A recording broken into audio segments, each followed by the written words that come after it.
Ang kwentong ito ay hango sa totoong buhay. Karanasan ito ng kaibigan ng tatay ko na itago na lang natin sa pangalang Dodoy. Taong 1987, Cotabato. Itong mga panahong ito, kasalukuyang nasa ilalim pa ng pangangalaga ng kanyang mga magulang, itong si Dodoy. Nag-iisa lamang itong anak ng kanyang mga magulang, kaya labis ang pag-iingat nila dito. Halos hindi nila pinapalabas si Dodoy ng gabi, gawa ng baka mawala ito at tuluyang mawalay sa kanila. Wala ring ipinapakilalang barkada noon si Dodoy, kaya labis ang pasasalamat ng mga magulang nito sa kanya. Sa paglaki ni Dodoy, hindi ito natuto ng mga gawaing bahay. Parang don kasi yun sa kanila, gawa ng sunod ng kanyang ama't ina ang lahat ng luho nito.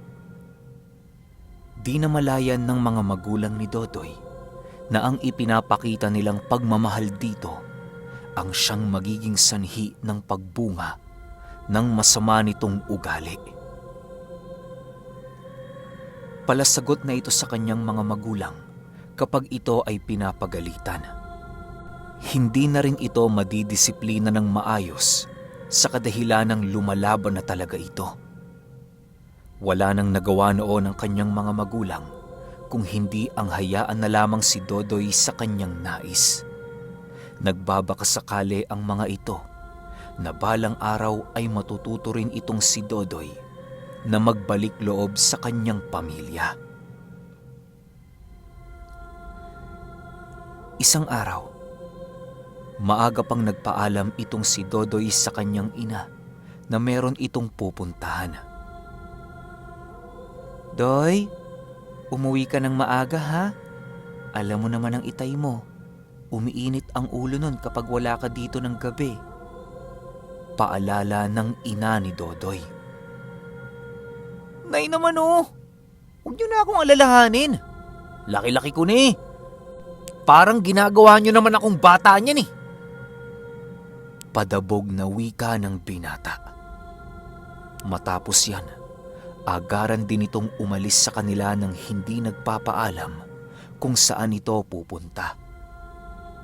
Hinayaan na lamang ito ng kanyang ina, gawa ng maaaring yun naman ang maging sanhi ng kanilang sagutan kung ipagpapatuloy niya pa ang pangungulit dito. Ayaw din naman ng kanyang inang mag-away sila ni Dodoy kapag wala roon ang kanyang asawa. Hindi maipagkakaila ng ina ni Dodoy na takot ito sa kanyang mismong anak. Pero syempre, hindi nito na ipapakita ang kanyang takot, gawa ng magulang pa rin siya ni Dodoy kahit papaano. Sa pag-alis ni Dodoy, ay tumungo ito sa lugar na madalas nilang pinagkikitaan ng kanyang mga barkada. Ang isa noon sa barkada ni Dodoy ay ang ama ng kaibigan ko. Ilang minuto pa ang lumipas sa paghihintay ni Dodoy sa kanilang pinagkikitaan, dumating na nga pa isa-isa ang kanyang mga barkada. Wala silang gagawin noong mga oras na yon, at tatambay lamang sila sa baryo upang maghanap ng mga binibining mapagdidiskitahan. Ilang oras pa ang kanilang paghihintay, dumating na nga ang buong tropa nitong si Dodoy. Agaran din naman silang umalis sa lugar na yon upang tumungo sa kanilang pinagtatambayan. Bago sila tuluyang pumaroon sa kanilang tambayan, bumili pa itong sila Dodoy ng sigarilyo sa tindahan ni Aling Kusing. "Aling Kusing, isang kahanga ng sigarilyo?" wika ni Dodoy. Nang marinig ito ni Aling Kusing, agaran din naman itong kumuha ng isang kahang sigarilyo. Pagbigay nito kay Dodoy ay nagwika ito ng, "Ang babata nyo pa, nakakapagbisyo na kayo." "Ay nako, oo, ang mga bata naman talaga ngayon. Palala ng palala." Wala ka nang pakialam doon, tanda. Ibang henerasyon na ngayon ng mga bata. Akin na nga yan.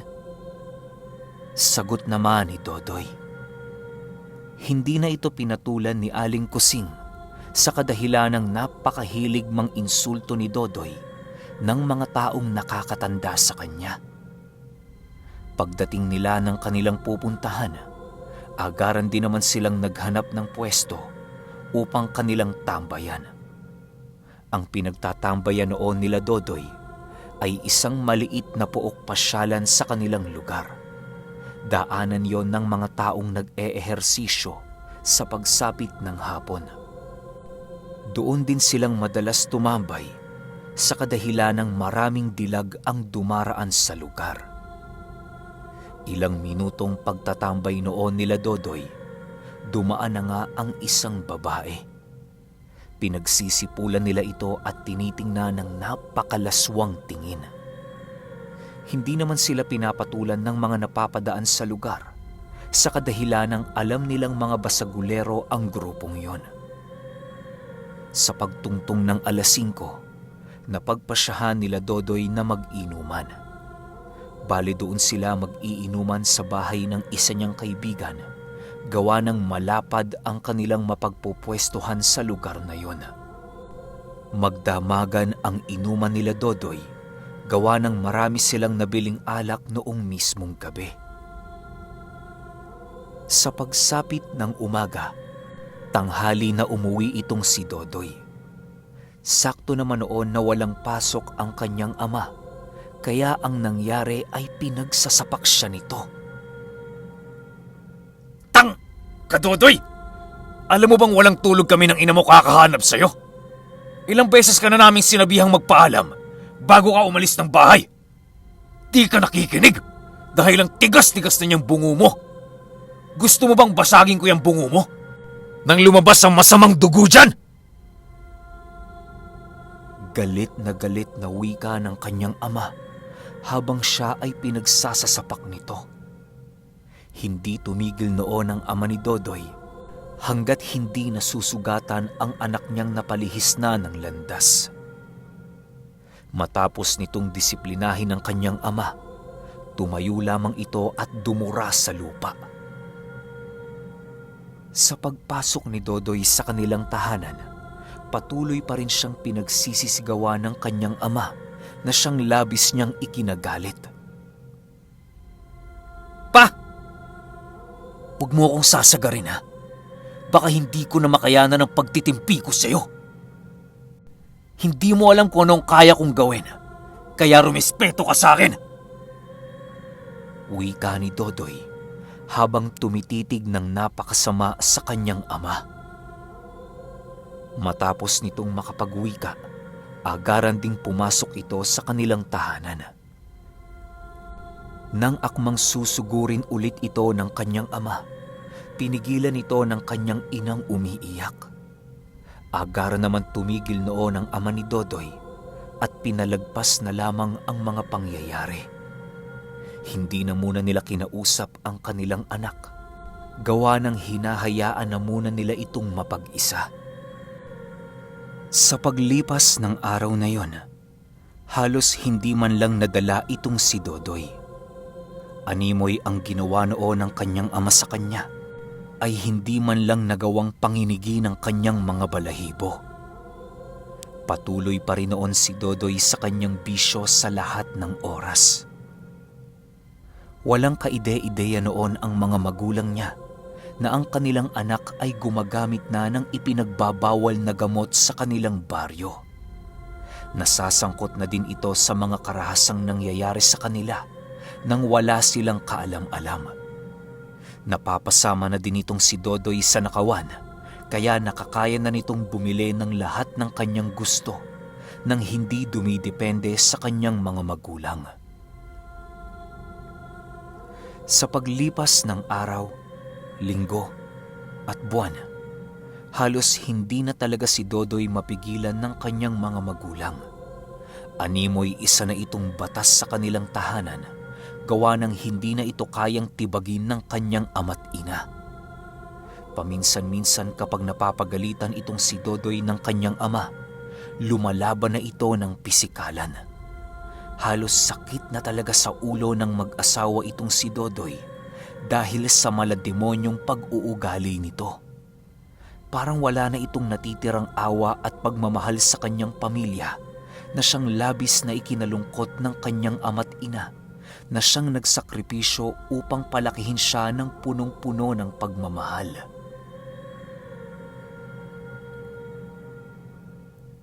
Isang araw, habang nakatambay sila Dodoy sa pook pasyalan, panay ang pagbisyo nito. Animoy meron na itong pahintulot sa kanyang mga magulang kapag ito ay naninigarilyo.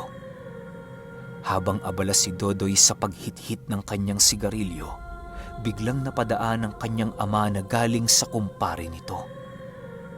Meron itong hawak-hawak na pagkain at nang makita nito si Dodoy na nagbibisyo, ay natigilan nito sa paglalakad. Nang mahimasmasan na ang ama ni Dodoy, dali-dali itong lumapit sa kanyang anak habang nagsisisigaw. Dodoy! Dodoy!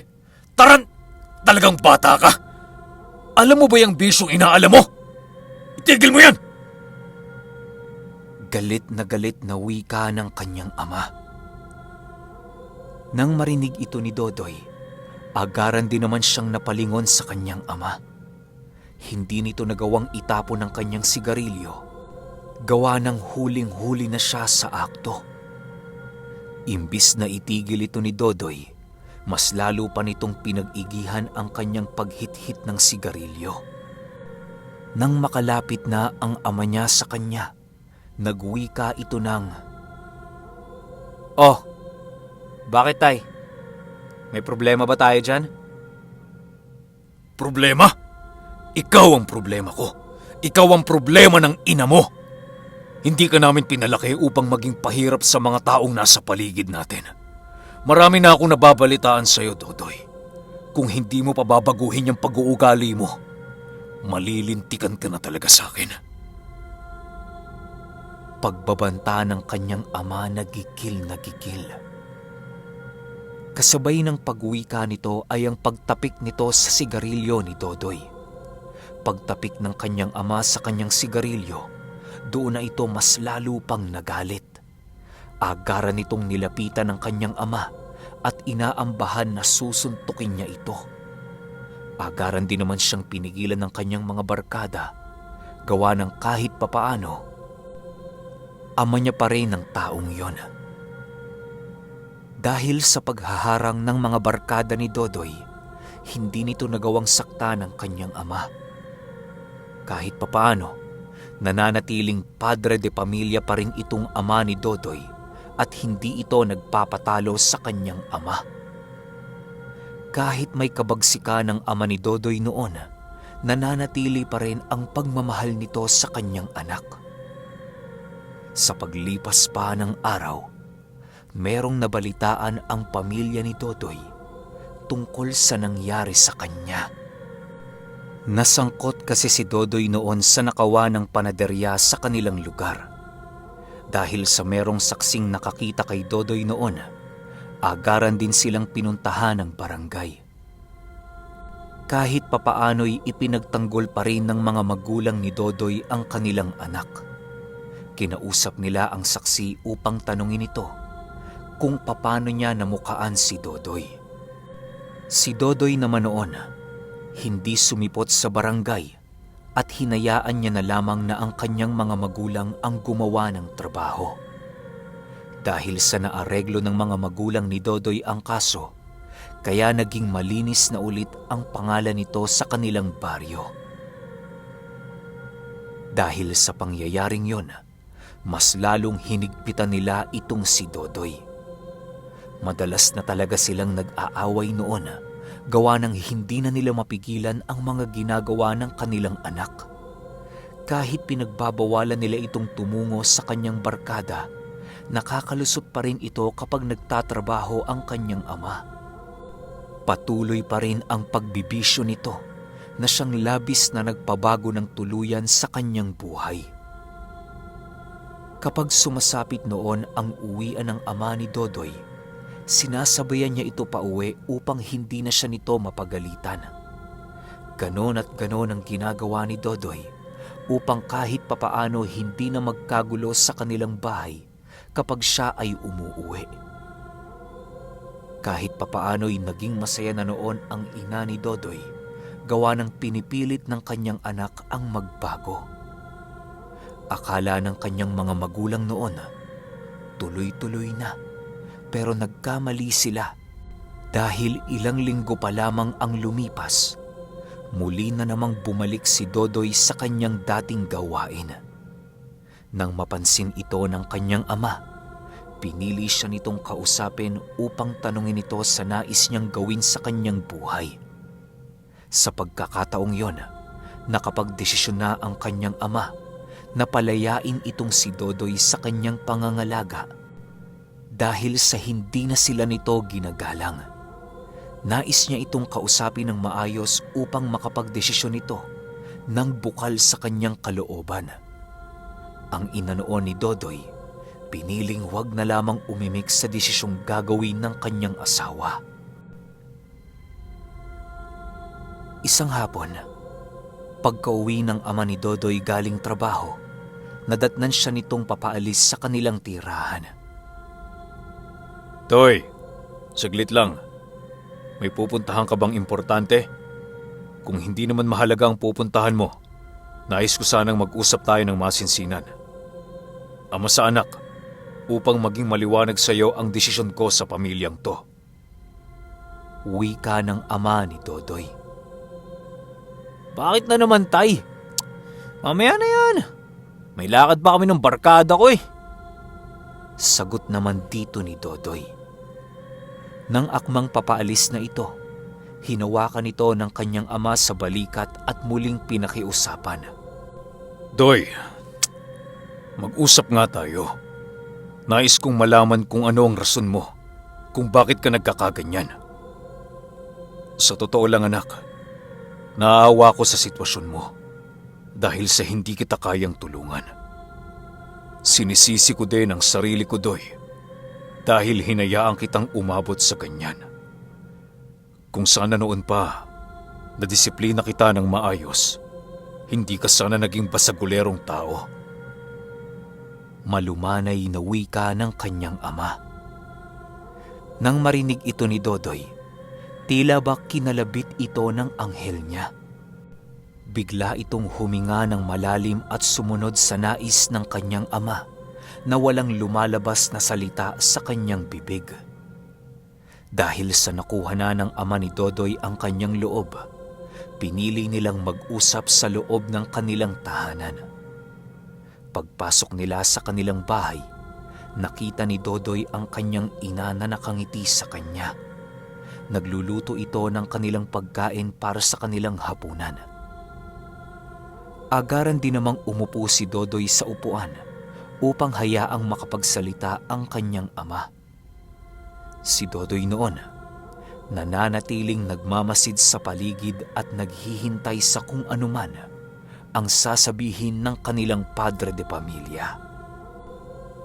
Doy, ano bang nangyayari sa'yo? Hindi ka naman dating ganyan eh. May problema ka ba? Sabihin mo lang, dahil handa kaming makinig. Wika ng kanyang ama. Wala nga akong problema. Baka kayo may problema sa akin ni inay. Walang araw niyo akong hindi binubungangaan at pinagsasalitaan ng kung ano-ano. Palagi mo din akong sinasaktan kahit wala akong ginagawa. Sa tingin ko nga, kayo talaga may problema sa akin eh. Ano bang mali sa ginagawa ko at hindi ninyo kayang suportahan? Galit na wika ni Dodoy. Ano ba yan? Sinasayang mo lang ang oras ko rito eh. O siya, alis na ako. Dagdag pa nito. Nang marinig ito ng kanyang ama, doon na muling nanginig ang ulo nito. Bigla itong tumayo sa kanilang lamesa at pinalo ito ng napakalakas. Dahil sa ginawa ng ama ni Dodoy, bigla ring gumante ang anak nito sa kanyang ginawa. Sa pagtaas ng tensyon sa tahanan nila Dodoy, hindi na yon nagawa pang pigilan ng kanyang ina. Dahil sa hindi na noon napigilan ni Dodoy ang kanyang sarili, bigla niyang sinuntok ang kanyang ama na siyang naging sanhi ng kanilang pagbubuno. Nagkabali-bali ang mga upuang ginamit nila Dodoy sa kanilang hapagkainan. Dahil sa naunang sumugod noon si Dodoy, hindi na niya binigyan ng pagkakataon ang kanyang ama na muli pang makabawi sa kanya. Kahit dumudugo na noon ang pagmumuka ng ama ni Dodoy, nagpatuloy pa rin ito sa pagsuntok dito. Dahil sa kanyang ginawa, napilitan ng kanyang ina na paluin siya. Lumayas ka na rito, Dodoy. Hindi ka namin kailangan. Tandaan mo at itaga mo sa buhay na bato itong sasabihin ko. Ngayong gabi, nagmamasid ang Panginoon sa lahat ng ginawa mo sa amin. Isinusumpa kita, Dodoy, na kahit kailan hindi ka magkakaroon ng magandang buhay. Lahat ng magiging anak mo ay mamalasin at magkakaroon ng kapansanan. Maghihirap ka, Dodoy, at kahit kailan hindi uunlad ang iyong buhay. Mararanasan mong dumila ng mantika upang magkaroon lamang ng laman ng iyong sikmura. Ang mga perang makukuha mo sa masama ay maglalaho sa iyong kamay na parang bula. Mangiyak-ngiyak na wika ng kanyang ina. Dahil sa galit noon ni Dodoy, sinampal pa nito ang kanyang ina bago ito tuluyang lumisan sa kanilang tahanan. Magmula noong nangyari ang mga kaganapang yon, hindi na muli pang umuwi sa kanila itong si Dodoy. Pinili niyang sa mga kaibigan na lamang siya manirahan upang kahit papaano ay meron siyang matutuluyan. Sa paglipas ng taon, naging maayos naman ang pamumuhay ni Dodoy. Tuluyan na niyang nilimot ang kanyang mga magulang. Gawa ng nakalayo na nga siya sa mga ito. Akala niya magiging maayos ang kanyang buhay. Pero noong nagkaroon ng asawa si Dodoy, doon na niya unti-unting naramdaman ang sumpa ng kanyang ina. Sa pagtayo ni Dodoy ng kanyang pamilya, para bang hindi na nagiging maayos ang kanilang pamumuhay. Napakadaling mawala sa kanya ng pera kahit wala naman siyang pinaggagastusan. Ang unang naging anak ni Dodoy noon ay meron ngang kapansanan. Di rin naglaon at nangaliwa ang kanyang asawa na siyang naging sanhi ng paghihiwalay nila. Nilayuan na din siya ng kanyang barkada, kaya mag-isa na lamang itong si Dodoy. Paminsan-minsan binibisita siya ng ama ng kaibigan ko upang mapagkwentuhan ang sinapit ni Dodoy. Kaya naman naikwento ang istoryang ito ng ama ng kaibigan ko dahil tumatak ang kwentong ito sa kanya. Gawa ng sa pag-iinuman nila Dodoy, palagi niyang bukang bibig ang naging sumpa ng kanyang ina.